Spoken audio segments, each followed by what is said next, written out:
Class 10 মানে দশম শ্রেণী ক্লাস 10 দেখো ইতিহাস ছায়া ইতিহাস ও পরিবেশ জিকে পাহাড়ি ও ডক্টর সুভাষ বিশ্বাস।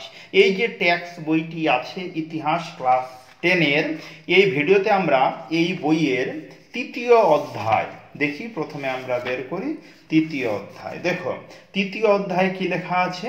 প্রতিরোধ ও বিদ্রোহ, বৈশিষ্ট্য ও বিশ্লেষণ। এই অধ্যায়ের যে অনুশীলনী দেওয়া আছে পেজ নাম্বার 58, এই অনুশীলনী দেওয়া আছে। এই অনুশীলনী সম্পূর্ণ অনুশীলনী সমাধান আমরা কিন্তু এই ভিডিওতে করব। তোমরা খাতা কলম নিয়ে বসে পড়ো আর ভিডিওটা প্রথম থেকে সম্পূর্ণ দেখো, আর সব প্রশ্নের উত্তর তোমরা তোমাদের ইতিহাস খাতায় লিখে নাও। সেক্ষেত্রে তোমাদের অনেক সুবিধা হবে। আর তোমাদের কাছে একটা ছোট্ট রিকোয়েস্ট যে চ্যানেলটাকে তোমরা অবশ্যই সাবস্ক্রাইব করে দাও, কেননা তোমাদের সম্পূর্ণ বইয়ের অনুশীলনী সমাধান বিভিন্ন সাবজেক্টের, একদম ক্লাস 8 থেকে ক্লাস 12 সব সাবজেক্টের অনুশীলনী সমাধান তোমরা, এমনকি অঙ্ক এবং শিক্ষা সংক্রান্ত খবর, নোটিফিকেশন, সব তথ্য তোমরা আমার এই চ্যানেলে পেয়ে যাবে। তাহলে আমরা স্টার্ট করি। দশম শ্রেণী ইতিহাস ছায়া বইয়ের টেক্সট বই চতুর্থ অধ্যায়ের অনুশীলনী পেজ নাম্বার 58। অনুশীলনী বিভাগ ক, বহু বিকল্প ভিত্তিক প্রশ্নাবলী। নাম্বার 1, সঠিক উত্তরটি নির্বাচন করো। সুই মুন্ডা নেতৃত্ব দিয়েছিলেন। ও উত্তর অপশন এ চুয়াড় বিদ্রোহের, কল বিদ্রোহের, সাঁওতাল হুল এর না মুন্ডা বিদ্রোহের। এটার উত্তর করবে তোমরা সবাই মুন্ডা বিদ্রোহের, মানে অপশন ডি। নাম্বার 2, কল বিদ্রোহ অনুষ্ঠিত হয়েছিল মেদিনীপুরে, ঝাড়গ্রামে, ছোটনাগপুরে, রাঁচিতে। এটার উত্তর হবে ঝাড়গ্রামে। 2 এর উত্তর অপশন বি। এবার বিভাগ খ, অতি সংক্ষিপ্ত প্রশ্নাবলী, একটি বাক্যে উত্তর দাও। প্রথম প্রশ্ন, উল গুলান বলতে কি বোঝো? খুব ইম্পর্টেন্ট প্রশ্ন কিন্তু এটা তোমাদের। তাহলে অ্যান্সার উত্তর বলছি, ভালো করে শুনো, নিজের খাতায় লিখে নাও। উল গুলান এর অর্থ মহাবিপ্লব দাঁড়ি। এটি বিরসা মুন্ডার নেতৃত্বে সংঘটিত মুন্ডা বিদ্রোহকে বোঝায়। নাম্বার 2, কত খ্রিস্টাব্দে নীল কমিশন গঠিত হয়? উত্তর 1860 খ্রিস্টাব্দে নীল কমিশন গঠিত হয়। নাম্বার 3, ফরাজি কথার অর্থ কি? 3 নম্বর প্রশ্নের উত্তর, ফরাজি কথার অর্থ হল অবশ্য পালনীয়। এটি ইসলামের একটি ধর্মীয় আন্দোলনের নাম ছিল। নাম্বার 4, দামিনী কোহ কথার অর্থ কি? অ্যান্সার, দামিনী কোহ অর্থ হল পাহাড়ের পাদদেশ। এটি সাঁওতালদের জন্য নির্ধারিত একটি বিশেষ এলাকা ছিল। আবার বলছি, দামিনী কোহ কথার অর্থ কি? উত্তর, দামিনী কোহ অর্থ পাহাড়ের পাদদেশ। এটি সাঁওতালদের জন্য নির্ধারিত একটি বিশেষ এলাকা ছিল। নাম্বার 5, ভিল বিদ্রোহের নেতা কে ছিলেন? অ্যান্সার হবে কাজী সিং এবং শেও সিং। শেও তাহলে সৈকার ও শেও সিং, কাজী সিং এবং শেও সিং। এবার বি এর ঠিক বা ভুল নির্ণয় করো। নাম্বার 1, ফরাজি একটি প্রাচীন উপজাতির নাম। এটি ঠিক না ভুল? এটা হবে ভুল। নাম্বার 2, দুদু মিয়ার প্রকৃত নাম হাজি শরীয়তুল্লাহ। এটাও কিন্তু ভুল, 2 নাম্বার ভুল। নাম্বার 3, বাংলায় ওহাবি আন্দোলনের প্রধান নেতা ছিলেন সৈয়দ আহমেদ।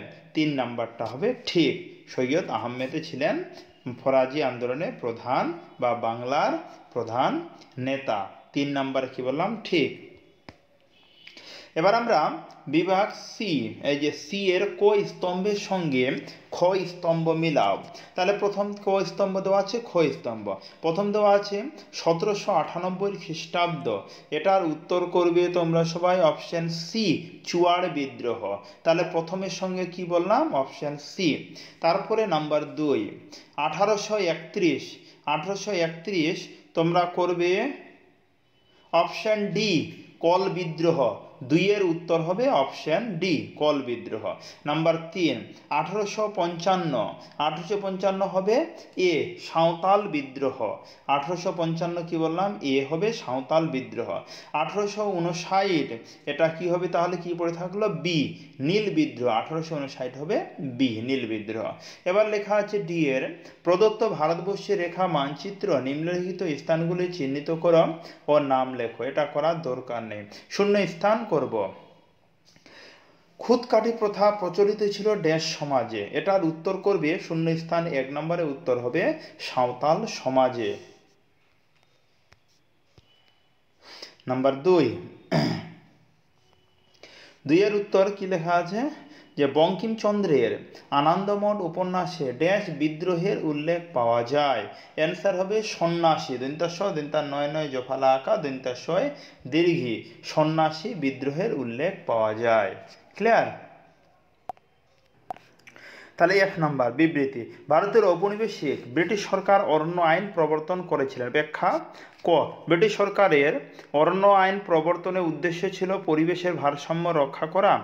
খ ব্রিটিশ সরকারের উদ্দেশ্য ছিল অরণ্যবাসীদের জীবনযাত্রার মনোনয়ন করা। গ ব্রিটিশ সরকার নিজেদের স্বার্থে অরণ্য সম্পদ ব্যবহার করতে চেয়েছিল। এটার উত্তর করবে ব্যাখ্যা 3। কি 3 বলছি, গ ব্যাখ্যা কত বললাম, গ। এবার আমরা 2 মার্কের করব। 2 ও 3টি বাক্যে উত্তর দাও। মান 2, এখানে মোট 4টি প্রশ্ন আছে, আমি প্রশ্নগুলি পরপর উত্তর করছি। পাশে বই রেখেছি, বই থেকে প্রশ্নগুলি পড়ছি আর উত্তরগুলো ভিডিওতে শো করছি। প্রথম প্রশ্ন ছিল, ফরাজি আন্দোলন কি ধর্মীয় পুনর্জাগরণের আন্দোলন? অ্যান্সার হ্যাঁ, ফরাজি আন্দোলন একটি ধর্মীয় পুনর্জাগরণের আন্দোলন ছিল। এটি হজরত শাহ সৈয়দ আহমদ ব্রেলভির আদর্শে উজ্জীবিত হয়ে হাজী শরীয়তুল্লাহ 19 শতকের শুরুর দিকে বাংলায় শুরু করেন। এর মূল লক্ষ্য ছিল ইসলামী জীবনধারা অনুসরণ এবং ব্রিটিশ জমিদারদের অত্যাচারের বিরুদ্ধে সচেতনতা সৃষ্টি। নাম্বার 2,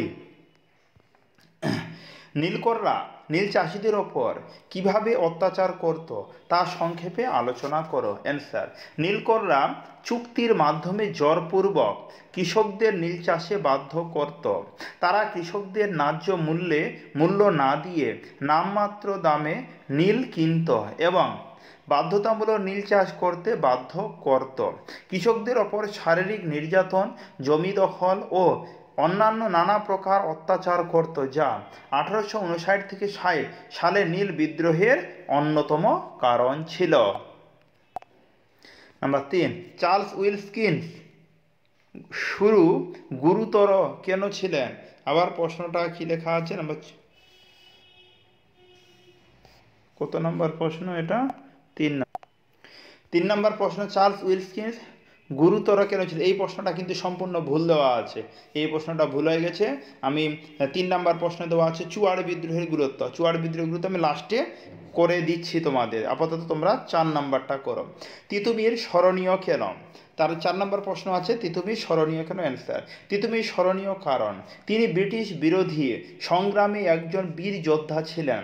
তিনি 1831 সালে বারাসাত বিদ্রোহের নেতৃত্ব দেন এবং বাঁশের কেল্লা নির্মাণ করে ব্রিটিশদের বিরুদ্ধে প্রতিরোধ গড়ে তোলেন। তার অসীম সাহস ও সংগ্রামের জন্য তিনি বাংলার ইতিহাসে স্মরণীয় হয়ে আছেন। এটা কত নম্বর হলো? 4 নম্বর। তার 3 নম্বরটা ভুল বললাম না, 3 নম্বরটা এবার আমরা করব। তাহলে 3 নম্বর প্রশ্ন যেটা বললাম, প্রশ্নের নাম্বারটা দেয়নি, দেখো চুয়াড় বিদ্রোহের গুরুত্ব কি ছিল? তাহলে অ্যান্সার, চুয়াড় বিদ্রোহের গুরুত্ব, নাম্বার 1, ব্রিটিশ শাসনের বিরোধিতা। এই বিদ্রোহ ব্রিটিশ শাসনের বিরুদ্ধে প্রথম দিকের অন্যতম গুরুত্বপূর্ণ উপজাতীয় আন্দোলন ছিল, যা ব্রিটিশ শাসনের শাসনমূলক নীতির বিরুদ্ধে প্রতিরোধ গড়ে তোলে। নাম্বার 2, ভূমি রাজস্ব নীতির প্রতিবাদ। চুয়াড় বিদ্রোহ ব্রিটিশদের কঠোর ভূমি রাজস্ব নীতির বিরুদ্ধে সংগঠিত হয়, যা পরবর্তী সময়ে অন্যান্য কৃষক উপজাতির বিদ্রোহকে অনুপ্রাণিত করেছিল। এটা 3 নাম্বার, কিন্তু বিভাগ বইয়ে 2 মার্কে 3 নাম্বার যার প্রশ্ন দেওয়া ছিল চুয়াড় বিদ্রোহের গুরুত্ব কী ছিল। এরা 3 নাম্বারটা যেমন আমরা ভুল করলাম, নাম্বারটা অন্য প্রশ্ন লিখে দিয়েছিলাম, কিন্তু এটা হবে, তোমরা সবাই লিখে নাও। তাহলে দেখো আমরা এই ভিডিওতে আলোচনা করলাম ক্লাস 10-এর ইতিহাস ছায়া প্রকাশনী টেক্সট বইয়ের 3য় অধ্যায়ের সম্পূর্ণ অনুশীলনী সমাধান আমরা করলাম। তাহলে দেখা হবে এরপরের ভিডিওতে, আজকে এই অবধি।